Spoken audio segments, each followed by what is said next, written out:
You're listening to the Talking Headways Podcast Network. Talking Mondays. Keep moving on.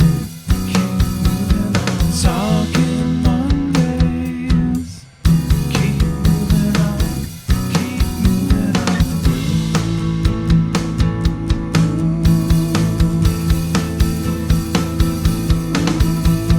Talking Mondays. Keep moving on. Happy Monday. This is Mondays at the Overhead Wire, sponsored by our generous Patreon supporters. I'm Jeff Wood, your host, and joined by... Erik Weber. Hey, Erik. How you doing? I'm doing well. How are you, Jeff? I'm doing all right. A lot of folks might know you as Viba. Actually, I keep on wanting to say on Twitter, I keep on wanting to say Erik Viba, but it's actually Erik Weber. Yeah. Because of your Twitter handle. That's how I know. That's how we know each other anyways. Yeah. So it's kind of funny that you pick something so close and so, I guess, German close, yet so far away. That's actually exactly where the handle itself comes from. Like, my family is German, and I think in college I was trying to explain to people how you would say the name Weber in German, and it's Weber, and that's around the time that social media was starting, so that became my handle, and it's now so my you're not related to Max Weber, are you? Maybe distantly. Who knows? Who knows? Yeah, who knows? I'm sure I'm related to a lot of Woods. Yeah, how are you? How are you doing? How's the pandemic treating you? I shouldn't complain. I can complain about random things, but like I shouldn't. Life is generally in the grand scheme of things going pretty well. Have been hunkered down in New York City the whole time, which, despite all the various headlines over the last several months, is not dead. It's still like alive. Yeah, what does it feel like? What does it feel like in the city these days? I live in the East Village, sort of Alphabet City area, which is a very residential part of Manhattan. So like largely it feels different, but not like massively different, especially if you go a little further into the Midtown area, like the parts of Manhattan that are like highly driven by employment and offices, things like that, where some parts of Midtown definitely still feel pretty ghost town, pretty much like a ghost town. But like the residential neighborhoods, I think there are a handful more storefronts that are closed compared to, a year and a half ago. But there's still an awful lot of kind of local commerce and neighborhood activity that goes on. So in that sense, it's been, I think, feels pretty promising just for the long term. Yeah, I feel like that's the case here too. I mean, if you go to downtown San Francisco, obviously it's going to be kind of, not very heavy on the foot traffic because people aren't going to work. But if you're in the neighborhoods, every neighborhood and area I've been, there's always lots of people walking around and going to shops. Even if it's not going into the shops, they're going to get something or picking something up or going for a walk or taking the dog out or whatever. It doesn't seem as dead as people say it is, even though I guess all the reporting's on downtowns and the commercial districts mostly because it doesn't feel as dead. Yeah, I think in my experience with neighbors and friends and folks in the neighborhoods, that many of the people, especially for the first several months of the pandemic, many of the people that kind of took off for a while were often the folks that would leave the city on the weekends anyway. They would go upstate or they'd go out to Long Island or something like that. So in that sense, it didn't feel like we at least for being around in a neighborhood and sort of neighborhood activity, like we lost that much. And then it's been obviously really fascinating to see how local businesses have adapted their storefronts to you see some places around here that sort of retail shops are there's a liquor store close by that is basically converted their front door into what I think of as kind of an old school saloon door that only opens on the top half, and you just walk up to the door and tell them what you what you want to buy, and they run back into the store and they get it and they hand it to you out the door. So seeing even how the built environment or the facades of these storefronts have changed to accommodate a different type of shopping has been really interesting. Yeah, those I guess they're called Dutch doors have been a valuable part of of retail here, at least in Noe Valley in San Francisco. I know that the liquor store and the chocolate shop both have them, and they use them to great effect. Yeah, and what are you working on these days? So I know you were in San Francisco for a little while, and then you moved back to the East Coast. Yeah, I've had the pleasure of living in most of the most expensive cities in the country over a few years. So I was in Washington D.C. for a while, and I know that at the like when we first kind of started interacting on Twitter was I was working at the U.S. DOT at the time, the Federal Transit Administration. Yeah, I was out in San Francisco for a few years while I was working at Uber, and now I'm in New York. I've been here for 4 years, and yeah, I mean I'm have been working at a small mobility startup called Hip. We do commuter bus software as a service effectively at this point. Like we started out as a consumer product, what I used to call like the Google Bus, but for everybody. You could download the app and see where buses ran and buy a ticket, and use it to commute. But given the pandemic has kind of changed the nature of commuting, we're much more focused now on like an enterprise software solution to actually give companies a platform to run commuter shuttles on.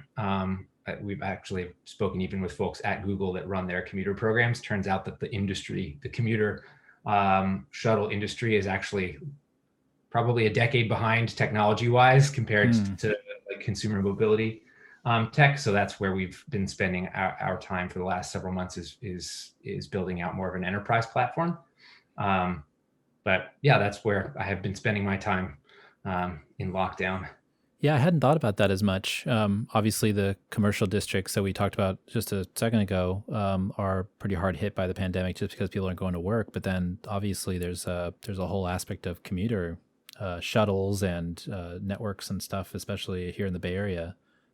Everybody's seen the famous Stamen map of commuter shuttles, but that's really interesting. Yeah, and those, we're very fortunate to be really on the technology provision side of things, but a number of the transportation companies that we worked with both before the pandemic on kind of the consumer services that we were running, but now also on the enterprise side as we're talking with companies about shuttle services, and we work to bring the transportation providers into the fold. But yeah, many of these companies were just like completely had to furlough their entire workforces. They, went from running dozens of buses a day to not running any because their commuter shuttles, as soon as the company closes and the company is responsible for it, and many companies at least, looked for every out of their contracts that they could find, and in many cases said, from 1 week to the next, said, we're not running these anymore and we're not paying for the service. So basically the complete opposite of the way the public transit industry worked in terms of getting an enormous amount of obviously emergency funding to like keep service at the same levels as was running pre-pandemic. A lot of these small transportation companies, charter bus companies, et cetera, just like went from 100% to zero. Yeah, and they were probably riding high before too, because they were doing so much business. I mean, there's so many buses, especially here in the Bay Area. There's so many buses. It's crazy. Yeah, fair number of companies out there that I know have been struggling, and especially for the first several months when there was a real lack of clarity about like how PPP should work. And then in the New York region, there are a number of private companies that either provide fully privately funded commuter services of some kind, just like holdovers from 40s, 50s, 60s years, when it could really be profitable to like run a private bus company, or they subcontract with NJ Transit or others. And there was a lot of confusion and lack of clarity initially whether they were eligible for CARES funding, and there was a back and forth that went on there for a while. Sure, there's so many different industries or groups that have kind of fallen through the cracks this whole time, and we don't think about much because they're not in the public eye necessarily, but they were out there and doing things. It's sad to think about how that's been affected. So that's interesting. So why don't we go and get into the main part of the show? This is episode 83, Shut-ins Anonymous 101 is in session. Also, I wanted to take this time to ask folks to leave a review or comment on any of the social sites where this podcast appears. Post with it yourself or retweet or whatever you might want to do.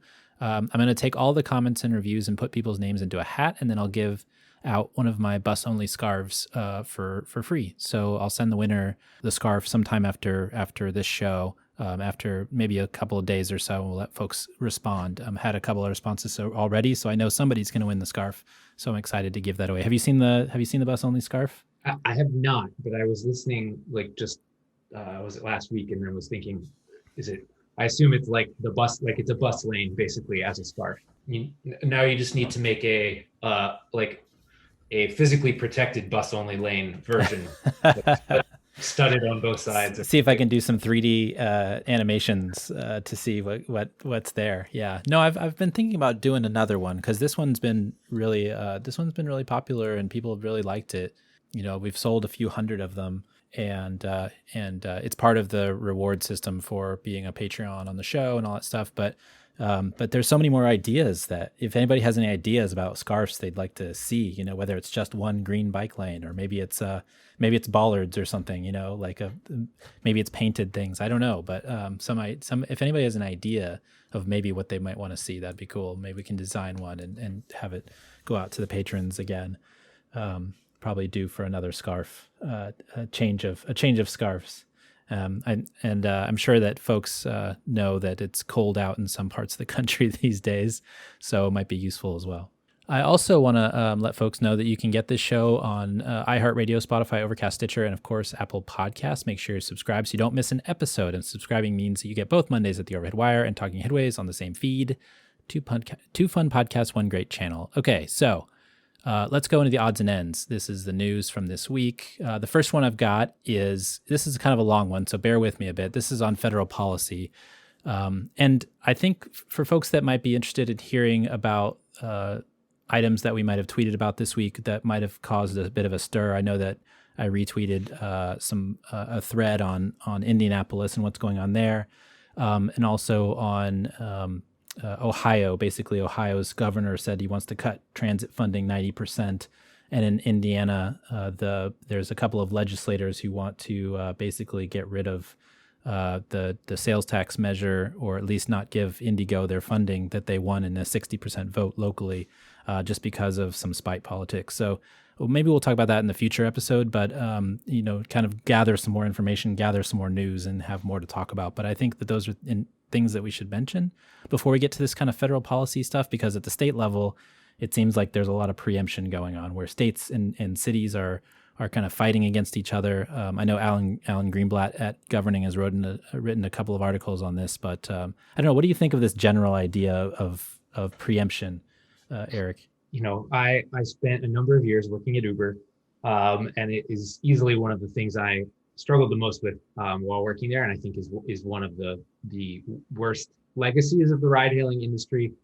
Generally, it was really Uber and Lyft didn't invent the idea, but certainly leaned very heavily on it in the 2015, 2016 timeframe in terms of really driving state preemption as a policy approach, just generally. And yeah, I mean, I think we're continuing to see that across other industries too, and now it's like really rearing its head with respect to transit. I think this is not the first time that this issue's come up in Indiana, specifically for Indy, but I don't think this is the last. Unfortunately, it's last that we'll see of it. Yeah, it's interesting because it goes two ways in a way, because in California, the state laws that Scott Wiener and others are trying to pass are kind of the same thing, right? But it's just something that I like versus something I don't like. Yeah. So it does. I mean, I see. It does seem to me like the principles behind those two differ slightly. Where, like, the policy analysis, if you do it deeply in the case of Indiana and Indianapolis, is like seems very spite driven, whereas the approach in California tends to be much more like creating a policy strategy at the state level and using state power to preempt localities from kind of being able to opt out of it for reasons that they, that from at least a strategic, political, whatever perspective, you don't find to be valid, right? Like I know that Scott Wiener pushes state level bills because he believes pretty firmly in like things that he's trying to implement and the benefit that they'll have at a statewide level, and they push that in order to prevent NIMBY sort of NIMBY factions at the local level from being able to get out of meeting their commitments like under those laws. And I feel like the principle behind the like action going on in Indianapolis or in Indiana is a little different, it feels like. Yeah, and that's true. I think one of the things that Alan wrote about, and maybe it was a previous article, and I'm pretty sure it was Alan, but basically thinking about the difference between kind of conservative versus liberal ways, and that the preemption works. And I think the liberal ways are more like you can allow cities to do more than they're being restricting, and then on the conservative side, it's restricting more versus allowing more. And so there's like two different ways that they're coming about it from the top and the bottom, and it kind of meets in the middle in this strange hodgepodge. So yeah, it's interesting to think about how that all works, and I'm interested to see how it kind of plays out, especially the Biden administration. And we'll get into some of this federal stuff, here in a second, but especially the federal transportation bills and how they can actually allow cities to maybe apply for grants and maybe apply for larger funding sources because they're not they don't want them to be part of that state apparatus anymore necessarily. They want them to be able to apply for money on their own. Yeah. Well, let me get into this. So last week, there's three things that I want to talk about, and I talked about this in the newsletter, but I also want to talk about it here. Last week, the Federal Transit Administration sent out a Dear Colleague letter that rescinds another letter sent in 2018 that limited what would count as a local match for big capital projects. Many are noting that this opens the door for projects like Gateway and others to get multiple federal sources like TIFIA, which is the loan program that the feds have. Another interesting note came off of Twitter and Heather Cagle, noting that earmarks might be coming back, according to Representative Steny Hoyer. We also heard this from Earl Blumenauer in a report from Bike Portland. So I know a lot of folks in the past had moaned about earmarks, but it's also a way that bipartisan legislation can get done, and perhaps the sausage-making process has been worse off in the last few years because of the lack of earmarks. And then finally, the INFRA discretionary funding program directed by the Secretary's office is going to be changing again. The last iteration of the program lacks some transparency, according to the GAO, but is now back asking for applications, but with the stipulation that they address equity and climate concerns. I imagine that we can expect more notices, including on the BUILD grants, which are formerly the Tiger grants that we knew during the Obama administration. So I'm curious if you had any thoughts about some of the federal stuff that's been going on, including the reemergence of earmarks. Yeah, I mean, it's definitely exciting to see the moves, the Dear Colleague letter, and the moves happening there at FTA so quickly, right? Like that's just an indication and a complete about face of how the FTA will act now versus under the Trump administration. Yeah. Which, like, as an alumnus of the FTA, is exciting to see. And I'm glad to see also just it has always been a struggle for local agencies to meet local match requirements. It tends to be one of the biggest bottlenecks to projects, particularly large projects moving forward. Not even large, but even small projects, particularly in like small urban and rural areas.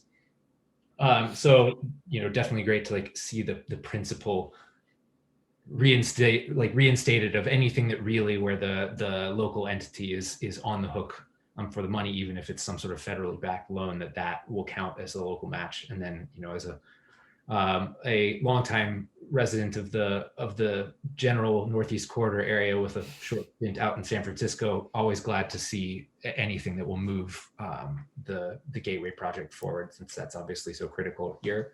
Yeah, I mean, earmarks are like a super interesting area. I have mixed feelings about them. I grew up in Kentucky, which in many ways is like the land of earmarks, because it has for a state that has for a very long time had pretty powerful people in the right place in Congress, obviously with now Minority Leader Mitch McConnell, but there's a guy named Hal Rogers. I forget what committee exactly he was on in the House, but for a long time had substantial control over a lot of budget outcomes in the House, and as a result, like, he was the king of pork barrel spending. There are dozens of things around the state of Kentucky named for Hal Rogers because of his ability to get things channeled to the state. And so it definitely, like, earmarks can drive local outcomes for states and localities, which is great, though they can often be driven by just like by the most politically powerful interests locally. I think is one of the downsides. Generally, so not necessarily like driven by the local interest broadly, but by whatever, whichever like road building contractor happens to have the most sway with their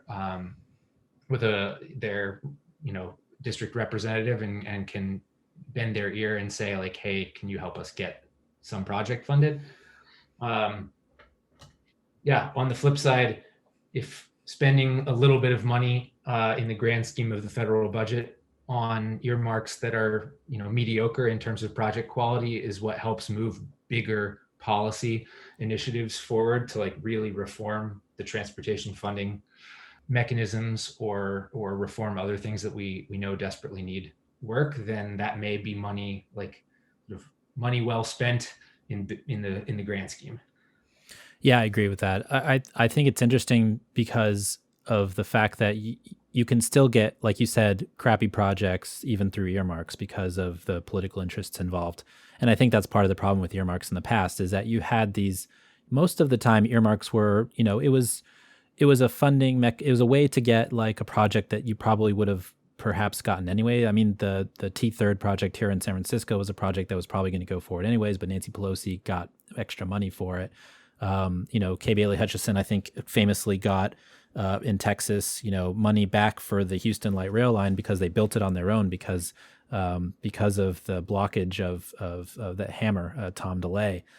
So there's back and forths over time that have been a positive thing of earmarks. But then there's also the coin museum on the side of the road, or the famous Bridge to Nowhere in Alaska, those types of projects. So you have a bell curve of projects, and you have the really bad ones and that make a lot of news, and then you have really, really good ones as well. So it's kind of that one of those things that I think evens out over the whole thing, especially if you can get a bill through, which this bill is going to be a doozy, I imagine.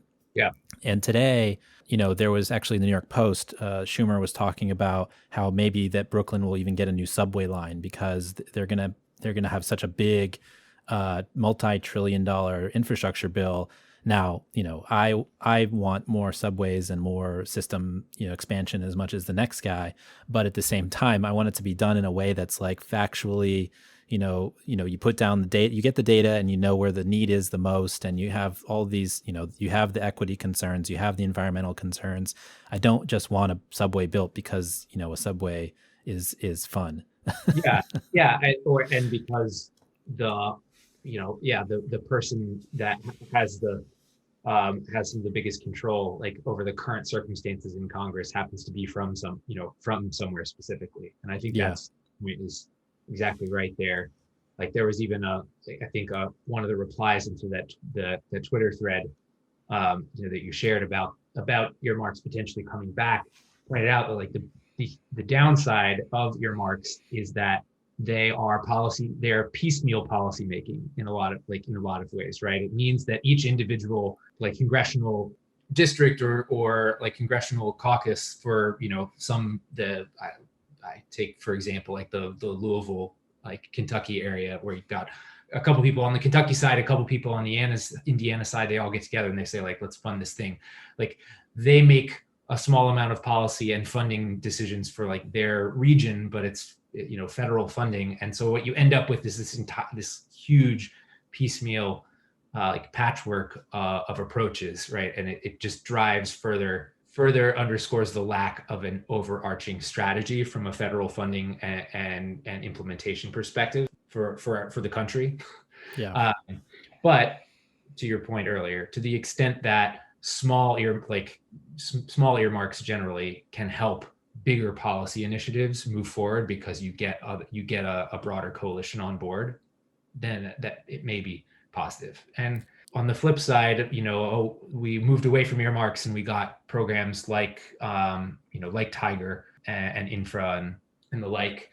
There's plenty of criticism of those programs as well. I mean, I was an evaluator on Tiger many years ago, and you still see some mediocre projects move forward because of various political interests, right? There's like still some sausage making that goes on behind the scenes there. There is a little bit, at least a little bit more of a strategic framework in evaluating for specific outcomes across like all these projects, but there's still some sausage making behind the scenes there. So it's not like that approach is perfect either. For sure, for sure. From a federal perspective, in terms of policy making, what are some things that you would want to see in an infrastructure bill in terms of policy that is coordinated throughout the country for, whether that's goals or objectives or things that you would want to see moving forward? I mean, certainly, I would really love to see the federal government dig into where it can, like, systematically avoid the kinds of like state preemption trends that we are seeing around the country, where they effectively can prevent like a majority of folks in a city from spending what should be their money, whether it's ways for more money to flow directly to MPOs, cities, whatever other mechanism, like as opposed to going through state DOTs, or if it's at least some policy framework that makes it a lot harder for states to just kind of arbitrarily keep projects from moving forward.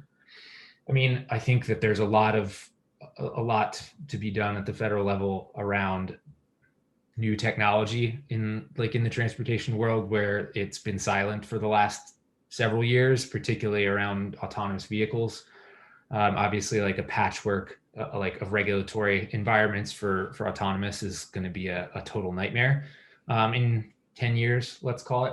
I think there are actually some ways in which you could extend that same discussion, which I know has been going on for a while. Like David Zipper's been talking a lot about the federal government needing to step in more there, but you could make some similar arguments, like some of my experience in the micromobility space, like that there's a super patchwork of regulations going on in that space too, and similarly that there actually may be an opportunity for the federal government to provide a little bit more guidance and strategic, like at a high level, to provide more consistency across the board for how those types of programs and new modes and things can roll out, especially to the extent that creating more of a glide path for low carbon modes is going to be positive for a climate change perspective. But I can definitely tell you that there's a fair amount of wheels spinning, both literally and figuratively, like in that industry, because of the like constantly changing patchwork of regulations that's going on there. Yeah, that's a really good point. I think most of mine are related to transit, but there's so many other things, obviously, with transportation policy that need to be worked on, and especially as it pertains to the climate. Obviously, we're seeing this huge, I won't say that it's a movement towards electric vehicles aside from pop culture, but also from a regulation and also from a media environment. I guess that's what the idea I'm looking for. We see whenever, the major media outlets get kind of a hold of something that they want to follow more, they think people want to read about more, they start to project that, in terms of electric vehicles, in terms of thinking about micromobility, et cetera, but also you don't see that necessarily in most places around the country. I mean, DC, New York, San Francisco, all the places you've lived are a much different animal than, say, in Indianapolis even. So it's interesting to see where the media is taking it to and what those policies might be kind of impacted from just the discussion around it in these kind of major metropolitan areas versus some of the other areas, which, we talked to on election night. We did a YouTube show, and we had the general manager from Missoula on. They were talking about electric buses and how cool that was. And I think that those types of things for the smaller agencies and trying to get everybody on electrification kick is going to be cool, but it's not necessarily the same as the regulations for passenger vehicles and stuff like that. So there's this whole kind of media quote unquote disconnect, I think, that needs to be addressed as well. Yeah. And speaking of federal transit policy and like autonomous, an area that I would love to see more progress on is actually the intersection of those two, which is autonomous vehicles, specifically with respect to transit, right? I think the potential impact, especially the potential positive impact that we in the industry have talked about autonomous vehicles having on, if you can end up with a totally autonomous Uber ride hailing fleet, et cetera, then no one will ever need to own a car, et cetera. I'm personally increasingly skeptical that future will happen before the future of everybody wanting to own their own autonomous vehicle. And as a result, where the most promising outcomes for autonomous vehicles are in transit, where if you can substantially reduce the cost of operating, obviously you can massively increase the amount of service that you're providing. And that's an area that obviously hasn't made much progress in the US for a variety of reasons, and is one where the federal government really will have to take a pretty substantial role. And given that one of the big considerations there are the transit unions with ATU and TWU, we're an administration that may be loath to tackle some of those issues, but on the other hand, may also be in one of the best positions to negotiate a positive path forward on really leveraging opportunities and advances in autonomous to get transit benefits in the transit world. Yeah, it's an interesting conundrum. I mean, we've had folks on talking about that from both sides, and I've always kind of been one of those folks that has said, I would love to have a bus come every 5 minutes in my neighborhood, and if that if that's autonomous, that's possible through autonomy, I think that would be beneficial. But then I always get pushback from people that say, well, you want to have an attendant on the bus if you're going to have a bunch of people there. You're going to have somebody that maybe not a driver, but somebody that's kind of a minder or paying attention to what's going on because of just the way the buses operate and things like that. So it's been an interesting look at that struggle between, like you said, the unions who are worried about losing working class jobs, but then also thinking about, the benefits that might come for riders from being able to drive and have that much. Another thing from the policy perspective along those lines that I would like to see is just kind of here in the Bay Area, we're talking about trying to consolidate the bill pays for transit, the ticketing, et cetera, through Seamless Bay Area. And one of the rubs is obviously through the agencies who don't want to lose money from the transfer penalties. So if one person transfers from AC Transit to Muni, they there's a slight decrease, 25 cents that you don't have to pay, but they get another ride out of you and money. So, if you have a one ride that actually somebody spent $10 on when really they should have been paying $250, that's a $750 loss for the agencies that they didn't see. And so I'd like to see something along those lines where coordination, and I know the feds don't want to get into operating funding, but that might be a way to kind of backfill some of those operating concerns, because to make it easier and to help people save money on their trips, because that's just such a huge impediment to transit here in the Bay Area with 29 agencies. It's so ridiculous that that's something I think that could be worked into a bill policy wise.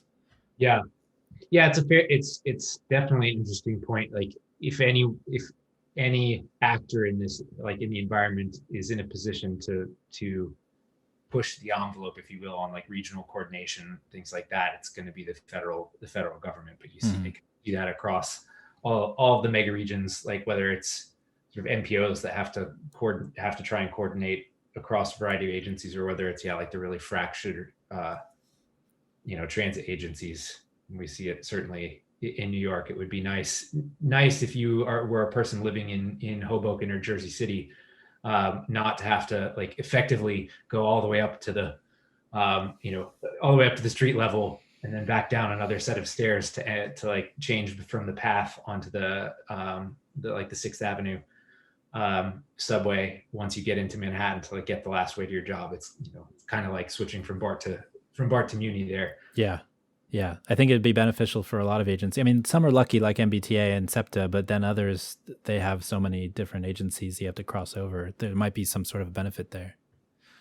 Okay, so we talk housing policy? Yeah.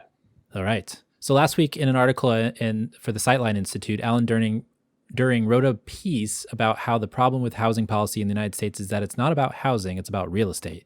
It's not HUD that's the biggest source of housing assistance, he says, but mortgage and securities regulators and the IRS with its tax breaks for homeowners that turbocharge speculation in residential real estate, making the damage done by restrictive zoning even worse. So I don't know what you kind of got out of this, but I thought this was a super good reframing of the housing issue in the United States. Yeah, I think it's I don't think I'd ever read something that quite put the numbers behind it as the introduction here did, in terms of how really minuscule HUD's role in, in shaping the housing outcomes in the country. Particularly with respect to, like, we talk about the affordable housing crisis, and I think most people, anyone who's at least somewhat informed enough to know, like the various departments at the federal level, if you ask them, who's responsible for solving the affordable housing crisis, they'd probably be like, HUD, right? That's the department that, that's responsible for that area. And yeah, this makes the article made super clear how little impact they can have especially to the extent that it's driven by a bunch of financial mechanisms. Yeah. What was the number for HUD? It was like 4 billion. Is that how much it goes into HUD each year or something along those lines? 48, yeah, 40. 48 billion was even HUD's that's tiny. but but compared to the Right. Yeah. So in the article, actually, give you an idea of what Erik's talking about. So Alan mentions kind of the tax break structure that people benefit from in that related to housing. And so there's the mortgage interest deduction, which costs the Treasury $26 billion. There's the state and local tax deduction, the SALT deduction, which costs the Treasury $6 billion a year. The capital gains exemption, which costs the Treasury $35 billion a year. And then there's the imputed rent exemption, which I still don't quite understand, but that costs the Treasury $80 billion a year. So add that up versus $40 billion, and you have a good chunk of change that could go towards, rather than people speculating on housing and trying to gain value and make it their only asset that they have, maybe make it so that those, if you're paying those taxes, that actually goes towards social housing or many of the other things that people are talking about that they think HUD does, but can't do because of a number of laws and things like that. Yeah. Yeah. The imputed rent exemption was a really interesting one that I wasn't familiar with until reading this, and it's a little tough to wrap your head. I definitely read this section a couple of times. Like, wait, how does this work? It does make sense. Like, if you owned an apartment and you were renting it to someone, that you have to pay taxes on the rent income that you would get, and so you're being given a subsidy for living somewhere. And I guess similarly, if you think about it from a renter perspective, like if I'm renting my apartment, I'm paying taxes on my income before I pay rent. Whereas it's kind of the opposite if you're a homeowner and you not only, you pay taxes on the money that you make before you pay your mortgage, but then you get some of that back because you were paying interest on your mortgage and get to deduct that. So it's definitely a different treatment for it. Prefers homeownership without making it easier to become a homeowner, right?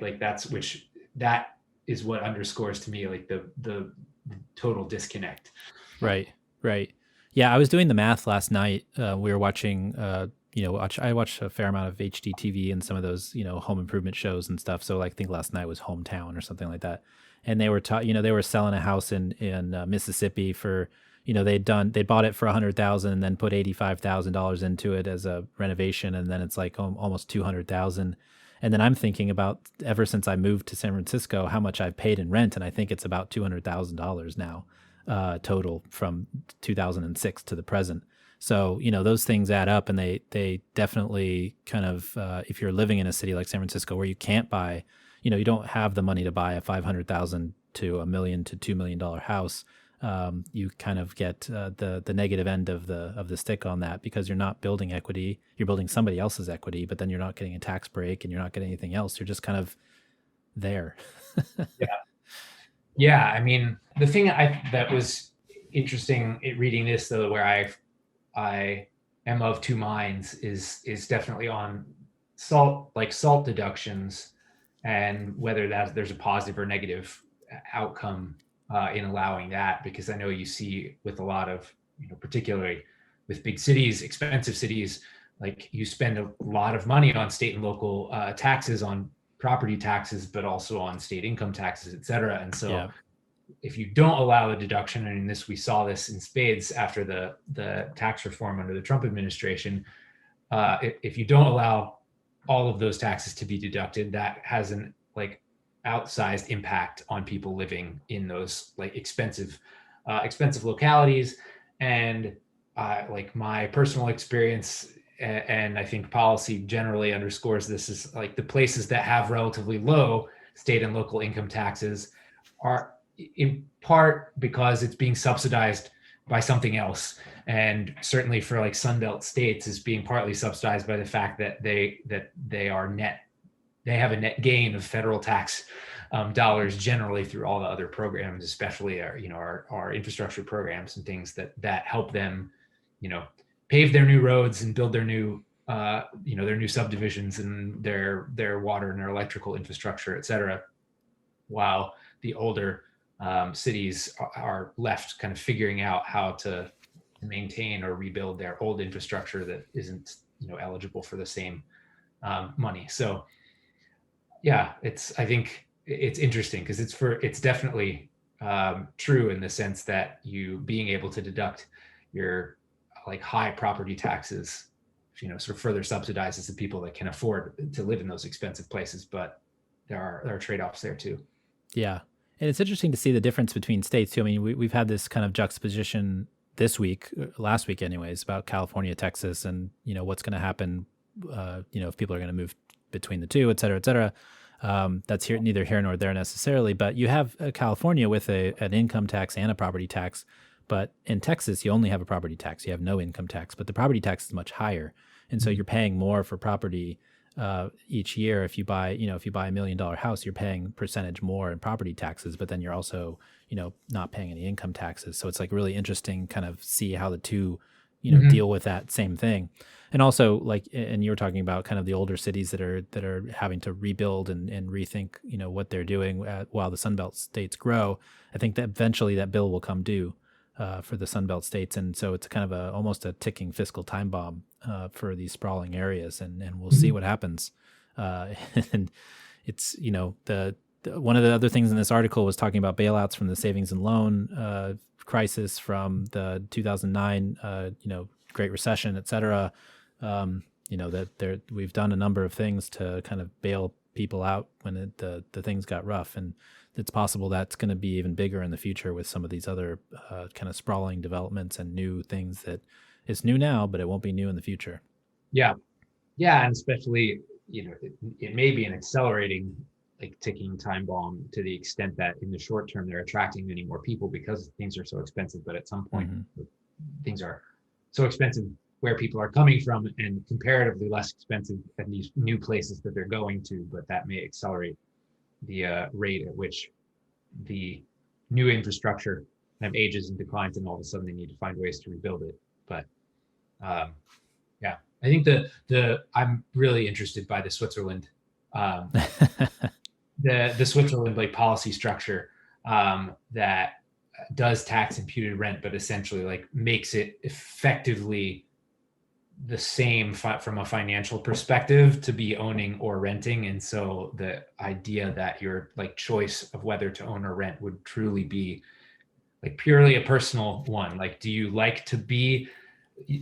care to live in the same place for 20 years? Or do you actually like the idea of moving somewhere differently every 5 years? Or do you really want to like be able to, make major renovations or like change your house over time? Therefore you might choose to buy, but you would otherwise just choose to rent. And it's essentially the same outcome. That is really interesting. Yeah. From a policy perspective, and definitely would change the kinds of decisions individuals make, and then also all the financial structures behind it. If it's not like such a surefire return on investment to just like pour money into housing. Yeah. I invite folks to go read the article if they get a chance. I'll have it in the show notes, like I will the articles that we're talking about today, for sure. And the next piece actually kind of continues that discussion to a certain extent. the manicured lawn. So Farrell Evans pens an essay about how the perfect green lawn came to symbolize the American dream. The creation of a lawn as an American symbol, starting from a development project helmed by Frederick Law Olmsted, has led to mower innovations, statements about culture and race, as well as concerns over biodiversity. So it goes back. This goes back a little bit to the previous story, a little bit about mortgages generally, and how kind of the allowance of mortgages for white people during the Great Depression allowed people to spread out. But yeah, so I mean, basically the idea is that lawns have been this kind of coveted thing in the U.S., even though they're not other places, based on some kind of pop culture stuff. The idea that people are watching the Masters in Augusta in color on TV for the first time, or even just the mortgage, explosion during the Great Depression and afterwards that led to a bunch of stuff. So it's really interesting to think about how lawns are kind of in the white picket fence, and the lawn is kind of imputed as the American dream, even though it's not the American dream for everybody. Yeah. What was especially interesting in this is the idea that the original idea behind the lawn in the American context was actually to be really egalitarian, like vis-a-vis the kind of European, especially the British concept, which were smaller yards, but was very common from the outset to have high walls around them so that no one could see in them, and that the original white picket fence was waist high at most, but you could still see across everyone's lawn. It kind of gave this egalitarian feel. And I think obviously that's not the way that it's generally turned out. Increasingly adopted kind of the old British idea, build taller fences, put higher hedges in, and wall yourself off from your neighbor. Yeah, and the Olmsted part, was interesting too. Just thinking about looking at houses together as in that space as shared space, like a meadow. Thinking about open space in that way, and I always love going to national parks and seeing kind of the meadows and the open spaces and connecting those things, and like you said, everything coming back to more of a walled situation after that. So, yeah, it's kind of a bummer the way things have turned out, and I like the idea of now thinking about places like Costa Rica, where they're doing these green corridors that are connecting the neighborhoods together because of the biodiversity issue that they talk about in the article. I know that for me, one of the important things that me and my girlfriend have been doing is trying to, create a situation where bees and butterflies have access to food and living quarters. And we don't have too many plants, but we're trying to get the flowers up in the spring so that they have things. And it's just one of those things that I think is going to be even more important as climate changes and biodiversity gets worse. I read National Geographic every week with my grandmother, and it's increasingly scary to see kind of the reduction in biomass from insects and those types of things, and what that means for our changing world, and how lawns play into that overall. And from a public versus private realm perspective, I think that was especially the direction that yards and lawns have gone over the decades was probably underscored pretty heavily during the pandemic here. I know, talking even with some of my friends that live in much more suburban areas than I do, that during their lockdowns, they'd go, especially earlier on in the spring, they would just stay at home. They could still go outside in their backyards, etc. But the result was that they didn't see anyone else because they were constantly just in their private sphere. Whereas for us in the city, we don't have a backyard, but we still wanted to get outside, especially when the strictest lockdown went away. So we would go to the park. And so you would at least still interact and see other people, because there's the idea of the commons, the public space. So I think that's been definitely underscored. And then, the biodiversity thing goes absolutely without saying.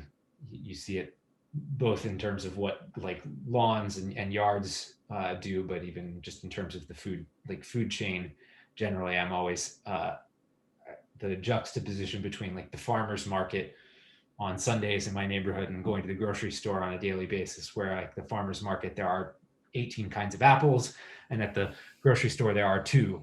Yeah. Where there's like 5 different types of potatoes, and there is potato, and that's it. At the grocery store, is definitely, uh, you know, case in point of like the dwindling biodiversity. Yeah, I saw an article recently about there was a type of corn that looks like it's called glass. I think it's called glass corn or something like that. And it's an ancient variety of Native American corn. And if you look at it, it looks like it almost looks like a stained glass window. Each kernel is a different color, and it's beautiful. I don't know what the nutritional value is or anything like that, but it almost went extinct. And now they're growing lots of it, obviously, because it's pretty and Instagrammable and stuff. But it's just interesting to think about those types of things that we've lost because of the kind of everything's gone to a monoculture in terms of the veggies and the things that we get in the grocery store. So you're spot on that. To your previous point about going out and going to the park and seeing people, there was also, this is the last article actually, is a recent study from Brown University's Jennifer Candipan shows that U.S. city dwellers are racially segregated not just from where they live, but also where they eat, drink, shop, and socialize every day. The study results show that residential segregation, both historic and current, as well as population diversity, access to transit, and income, all play a role in how segregated mobility is. So basically, they studied 133 million tweets from 375,000 different Twitter users to see how people interacted with each other from a location standpoint. And they developed a segregated mobility index, 0 if you're integrated, 1 if you're segregated. And they found that cities with large Black populations were the most segregated, which tells us even more. We're talking about housing a lot these days and how segregated housing is, but this sounds even worse. We're segregated based on where we're visiting, where we're going, who we're interacting with, and we need to figure this out too. So I also, it's the way I interpreted this, it sounded too like the some of the cities with like the least diverse populations also had like the absolute highest, what did they call it, SMI, right? I think they mentioned that Portland, they said had the absolute like the worst index. Looking now, yeah, Portland had the lowest index at 0.11. Which in some ways is kind of tautological, like the cities that have the least diversity, just generally racially, have the least diversity in movement, because it's very difficult to like get outside of your white bubble if 85% of the population is white. So like that wasn't terribly surprising, but then to see the stats from places like Cleveland and Philly and Atlanta, where there's really a history of like racial segregation, and see that extends itself far beyond simply the residential patterns into other parts of life, is maybe not surprising, but it's fascinating to see it like borne out now in the kind of data that is available to be processed and studied and researched. I think this is the principle of the article or like the research principle of the article is the thing that's most interesting to me. Like, what kinds of things can you investigate much more deeply if you take advantage of the different types of like geographical data and information that social media and other like geo-based tools have created over time. Yeah, I always worry a little bit about kind of the equity of it overall, just because not everybody's on Twitter, obviously, and there's separations. But I agree with you. I mean, we talked with folks at Cambridge.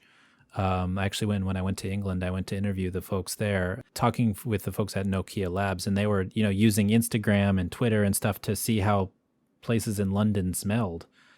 They could tell you street by street, basically, what a place smelled like based on all of the Flickr pictures and all that stuff. And it's fascinating to see what you can do with this kind of geotagged information, like you were saying.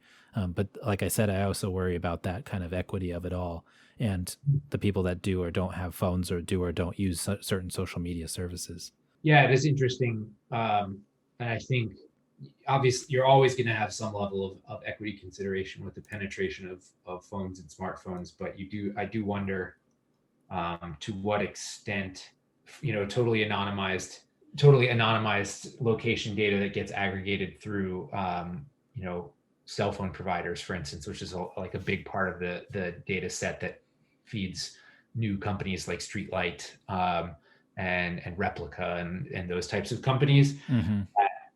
In spite of the increasingly small portion of the population that doesn't have a smartphone of some kind, whether that's still a much deeper penetration and much like wider spectrum of the population that you get insight into than the traditional methods of surveying, particularly when it comes to transportation and travel demand management and planning, things like that. I suspect the upsides are greater than the downsides, as long as there's also like a separate kind of track to say like, okay, well, how do we also continue to address like the data that's missing for these portion of people that aren't represented by these new data sets? Not to mention that I expect that the cost of doing this type of analysis goes down and down and down over time, which should free up some additional money to also investigate the hardest to reach populations. Yeah, that too. Just because you have so much more access to so much more data. There's so much data, though, it might get overwhelmed, but Yeah. you have to really kind of dig down. Are there any stories this week that kind of hit you that, off the top of your head that you saw that are like, wow, this is happening? Certainly one of the most recent things we're now a couple weeks past, but this is sort of specific to New York and where my work is, like that the city is going to try and rebuild the Port Authority bus terminal, which is going to be like a huge undertaking. And it's something I have very mixed feelings about whether it's a good investment or not. I think the thing that is today in particular has hit me is like how the increasingly rosy outlooks for like travel recovering, with kind of the uptick in vaccination rates, et cetera. Like day over day, the outlooks seem to get a little bit rosier, and I'm excited by that, but also concerned that maybe we're getting a little ahead, like out over our skis in terms of how quickly things will recover. Yeah. What they say, New York, they think 2024 it'll be back to normal ridership kind of thing. The broad economic recovery for places like New York that are so driven by tourism, it will take several years, definitely several years to really fully recover. I'm wondering if there's just going to be some massive explosion because people have been cooped up so long, massive explosion of travel that they just, as soon as they get their vaccines, they're out and they're just going to go places, and you might see get more expensive. Yeah, I do think that the window is very quickly closing to like find the travel deals. As people start to see like when they can imagine themselves getting a vaccine, and therefore feeling good like traveling again and starting to book in advance of that, no doubt. But that's where when you start talking about international travel, or a lot of the stories right now about sort of vaccination equity from country to country get really interesting, and what are the impacts of lots of vaccinated people going to a country where there are a lot of unvaccinated people, and does that actually potentially like increase the overall risk within that country, because you've got essentially a bunch of vaccinated people are potentially asymptomatic carriers, right? Bringing it with them to people that aren't vaccinated. Yeah, that's and increasing overall interaction within that country. If they're driving kind of additional economic activity, that can be positive, but also not so positive if the country is not, if the places they're going aren't really ready from an epidemiological perspective to reopen. But they're obviously they may be loath to turn away tourism dollars and economic activity. Right. Yeah. Oh my gosh. This whole thing is just it's a research paper that I wish I was 50 years in the future to read. Yeah. And I'm sure it's one of those really bad long titles too. It's like the epidemiological impacts of COVID-19 in 2020 versus 2035 or whatever it is. And you're like, I don't care about the title, but I bet it's interesting. Well, this week and every week, I want to thank our generous Patreon supporters. You guys are awesome and keep the show going by listening and supporting each month. This show at Talking Headways really wouldn't be here without you, so thank you very much. And you can support the show by going to patreon.com/theoverheadwire. We've had people sign up each month during the pandemic, so we're super appreciative of that. $2 a month and you get some stickers, and $10 a month and you'll get a bus-only scarf, thanks to our most recent $10 a month subscriber, which happened yesterday. And the bus-only scarf is back, like I said. So if you want a bus-only scarf, you can do that by becoming a Patreon supporter at $10 a month, or you can get the scarf by going to theoverheadwire.com, and we'll send it along as soon as possible. And finally, I want to mention that we have an audiobook production of Raymond Unwin's 1909 classic, Town Planning in Practice. And if you want to get your hands on one, go to raymondunwin.com, and you can listen to it like a podcast. And if you want to contact the show, feel free to do so, theoverheadwire@gmail.com, and give us some listener questions and comments. But here, finally, we have Puppies and Butterflies. This is a part of the show where we talk about something fun, interesting, or maybe it just didn't fit in the other sections. I talked about this last week by myself on a solo show, but I wanted to ask you if you had seen the Zillow SNL sketch. Yes. It's so spot on. It's scary, right? It's super scary. Like, I looked right at my girlfriend and I was like, they got us. They tagged us right away. Yeah, I mean, I think it's probably a little bit generational too, right? The the Zoomers, the Gen Z, et cetera, probably look at that and like, what does that mean? But for myself, for my wife, friends, et cetera, we're like right in that part of that group that's like, yeah, let's, we've totally find it. It's Redfin for me, since that's actually like tends to be the best app for New York City, but it's totally it's true. It's Redfin for me too, but the gist of the whole thing is apt. Yes. I don't know why Redfin's so much better. Maybe it's the app, the map function's just better and I like it better. I don't know. It's just easier to, I'm a geographical scroller. I don't like to scroll through just the listing. I like to know where it is and what neighborhood it's in and what it's next to. And I always look at stuff from above. And the same thing with like when I do Airbnb or something like if I go into another country or something, I'm always like, where is that? Where does it next to, et cetera. Yeah. I love I will also look at the map view and then I'll like turn filters on or off to see kind of what shows up and what doesn't. And a fun game I like to play is seeing at the like overview, the price, like seeing the little price bubbles. And then if you see an outlier, like I play a game with myself trying to imagine like what exactly is it about this particular unit that is making it a price outlier before clicking into it. Like, oh, yep, it's an HDFC co-op, which is like a particular income restricted structure. Right. Here would be a tick, right? Yeah. Where tenancy in common. Yeah. Or it's like, it's got a property tax abatement, which is why it's like an outlier on the high end for the price range. Right. Or there's already people living in the unit and they have rent control, or there's, exactly. I'm same thing. I'm always like, what's going on with this place? Why is it so cheap? Yeah. It doesn't have a backyard. It's on the side of a hill. All these things. Well, Erik, where can folks find you online? They can find me on Twitter and Instagram. My handle is @Vebah, VEBAH. I also, in the middle of the pandemic, when I was excited by all the different like stuff popping up in the streets in New York and like taking over parking spaces, I randomly started an Instagram account called Pandemic Parklets, which I have since, it's gone kind of dormant in the winter, in part because they're not proliferating. They're becoming more these like, boxed in structures. But and I'm on LinkedIn and various other places, but those are the best, definitely the best places to find me. Awesome. And you can find me on Twitter at The Overhead Wire or at theoverheadwire.com. Thanks for joining us at Mondays at The Overhead Wire. Thanks to our generous Patreon supporters for sponsoring this week's podcast. Thanks to Erik for being here, and we'll see you next time. Talking